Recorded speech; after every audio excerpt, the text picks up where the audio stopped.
They say the sky is the only place free of boundaries, that when you're soaring above the clouds, no one sees your skin, just the uniform, the smile, the service.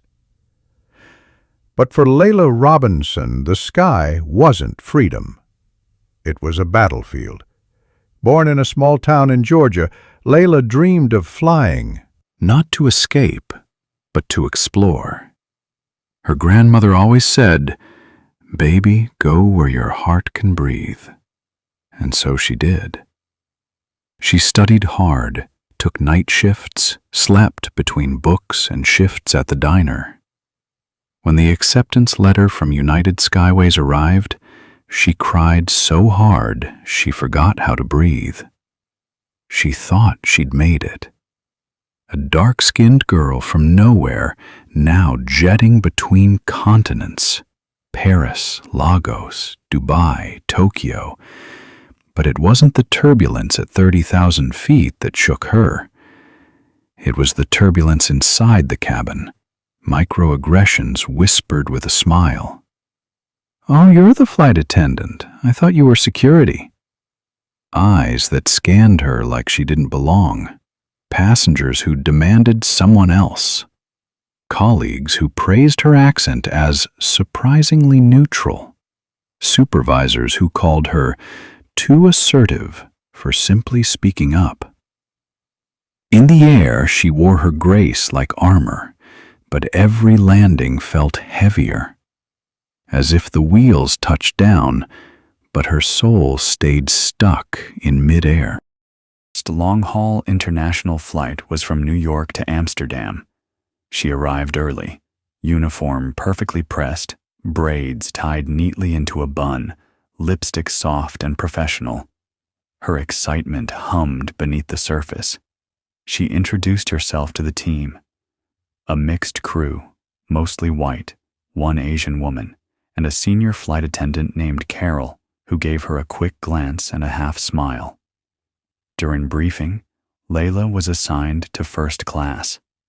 It was supposed to be an honor, a sign of trust, but it felt like a test. The moment boarding began, she felt it. Passengers stepping into the cabin, eyes widening ever so slightly when they saw her. "Champagne?" she offered warmly. Most accepted politely. Some avoided her eyes. One man waved her away. Halfway through the flight, a woman rang the call button. Layla approached with her standard smile. "Yes, ma'am. How can I help you?" The woman looked her up and down. "I asked for the head attendant." "Not you." Layla blinked. "I'm qualified to assist you with anything you need, ma'am." The woman tilted her head, leaning closer. "Are you even American?" Carol came in behind her, quickly placing a hand on Layla's arm. "I'll take it from here," she said lightly, smiling. Later, in the galley, Carol whispered, "Don't let them get to you." Some people just aren't used to new things. Layla nodded, her smile hollow. It wasn't new. It was old. As old as the sky. She didn't cry that night. She journaled instead. A habit her grandmother taught her. "Today, I learned to smile with my lips, not my heart." A routine flight from Chicago to Los Angeles. Short, domestic, easy. Layla was scheduled to work economy class. The crew was new but friendly. She felt calm, ready. 2 hours into the flight, turbulence hit. Not just the kind outside the window. Something was wrong in the cabin. A white male passenger in row 22B began shouting. He was intoxicated, angry, complaining about his seat, about the crew, about the airline. Layla stepped in, calm voice, open palms. "Sir, I need you to lower your voice. You're disturbing other passengers." He looked at her, laughed. "Oh, I get it. They send you for discipline?" He stood, blocking the aisle. "You people always think you're in charge." Phones came out. Passengers began recording. A child nearby started crying. Layla stood her ground. her voice steady. "Please sit down. You're threatening the safety of this flight." The man lunged, not at her, but toward the galley. A quick movement, angry and erratic. Security protocols snapped into action. 2 passengers, one ex-military, one off-duty officer, jumped in to restrain him. It was over in a minute, but the video was already online. Layla didn't sleep that night. Her phone buzzed non-stop. By morning, the clip had over 300,000 views. Some comments praised her grace. Others didn't. Typical race card. Why didn't she just walk away? Too aggressive, too dramatic. But one message stood out. It came from a black pilot named Regina. It simply read, "We see you. We've been you.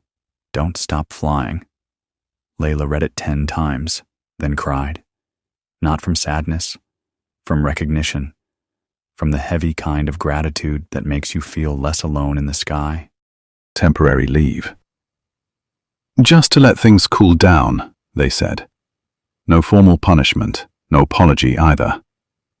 She returned home to Atlanta. The apartment felt smaller somehow, quieter. The walls didn't speak, but her mind did, non-stop. News headlines came and went. Social media moved on.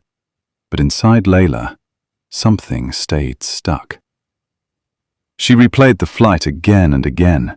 His words, her response, the way her hands didn't tremble until later. Every flight she'd taken before now seemed like a lie. All the smiles, all the servitude. Was she ever really safe in the sky?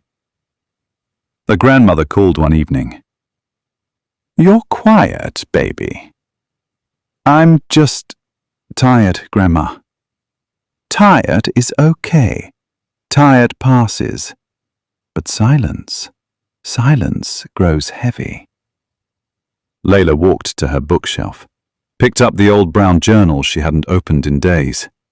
She wrote, "They grounded me, but I think my heart had already landed." The next morning, she got a message from Regina again. "A few of us are putting together something. A support circle. Women of color in aviation.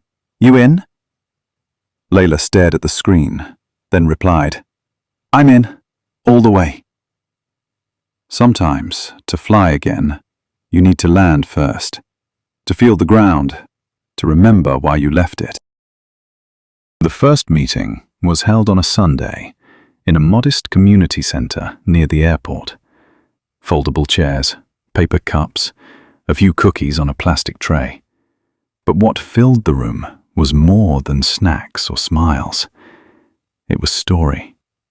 There were 9 women, pilots, mechanics, gate agents, crew, and Layla. Each of them had something to say. Regina spoke first. She'd been in aviation for 18 years. She said, "We don't need to shout to be heard, but we need to stop whispering our pain." Then came Vanessa, a Latina gate agent. She told of how passengers assumed she didn't speak English, despite her being born in Chicago.